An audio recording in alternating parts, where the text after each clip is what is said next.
Hello everyone, I'm Wendy Ross for the USTA and Harness Racing Fan Zone. Joining me is the one and only my colleague Michael Carter. Michael, it's Sun Stakes Saturday time, and after the exciting eliminations last week, we look at the four finals that highlight the races 9 through 12 on the 14-race card at the Downs at Mohegan Sun Poconos this Saturday, June 29th.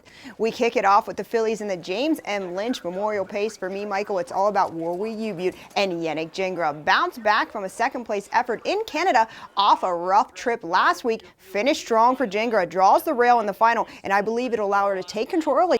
But it will not be easy, Michael, as this is a nice group of three-year-old fillies. You're not wrong about that, but I'm going to go with Blue Ivy, who was 3 wide off the last turn and finished very strong in the elimination, stepped up to the Grand Circuit stage from the Pennsylvania Stallion Series and the All-Stars. She's proven she belongs with this group. Moving on to race 10, the Max Hempt Memorial for three-year-old colt pacers. There are a few different faces than we saw at the North America Cup in Canada, but I like this group, and after last week, I'm giving the nod to Proof. Now, if you remember, Proof was the best colt that Brian Brown had last year, had a second to Captain Crunch in the Breeders' Crown, so it's no surprise to see him put up that 48-1 effort last week. Gets the luck of Post 2 Saturday, and you have to wonder what the strategy of Miller will be. And also, I like the barnmate, Air Force Hanover, who was a game second to shake that house. But what about also Hurricane Emperor, the homebred, who has been hindered with a touch of bad luck so far this year, but he's right there with an impressive Captain Victorious, but both still second best of Proof for me, Michael. Yeah, definitely. I'm going to go with Shake That House, who didn't get the best of trips in the Pepsi North America Cup elimination. Races better when forwardly placed, as he was in the Hempt elimination.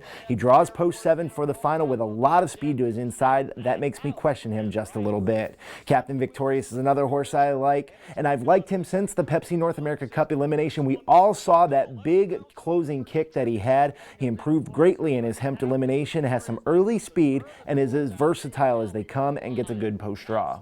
Well, we shift gears from three-year-old colts to an outstanding group of free-for-all pacers in the Ben Franklin, $500,000 on the line. This is my favorite race on the card there Saturday night, Michael. I'm going with Western Fame. He was much the best for Dubé, fresh off the brief layoff. He has come into 2019 for the New Allard Connections very impressively. Dubé with a hot tempo throughout and finished strong in his elimination. You can't leave anyone out in this group. They're just all really like to win and do their work. I think it's going to be a battle to the finish. Who do you like, Michael? I'm going to give Mick Wicked another chance to bounce back following 2 strong efforts. Made a quarter move in the elimination, just tired late in the trip as Lather Up fought back. 2018 Horse of the Year could make his presence felt here, but I'm going to go with Lather Up to win. Fought back when Mick Wicked challenged in the elimination. Super impressive was Lather Up. Seems to be getting better with every start and definitely looks stronger here than he did in 2018. If he can control the fractions again, he's going to be tough to beat. Always rooting for Team T, one of my favorites as well. Last, we move on to the Earl Beal Jr. Memorial for three-year-old colt trotters.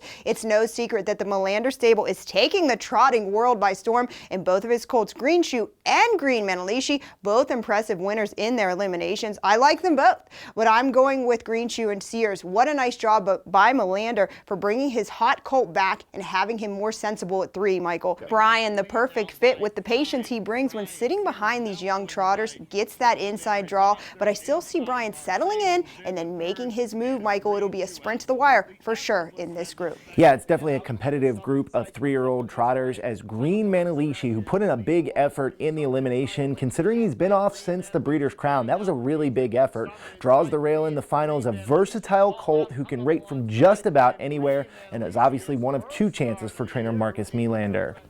Wendy, I like Summit in Sight as well, who has won 4 of his last 6 starts for trader Julie Miller, made the lead in the elimination, drew off of the 3/4 pole before being collared in the end, draws post 3, which could play to his advantage. What an exciting night it's going to be on a Saturday night at the Downs at Mohegan Sun Pocono. 4 championship races. It's going to be a lot of fun. It's going to be some of the best racing we're going to see throughout the summer on the Grand Circuit schedule. You're not going to want to miss it. Make sure to check it out.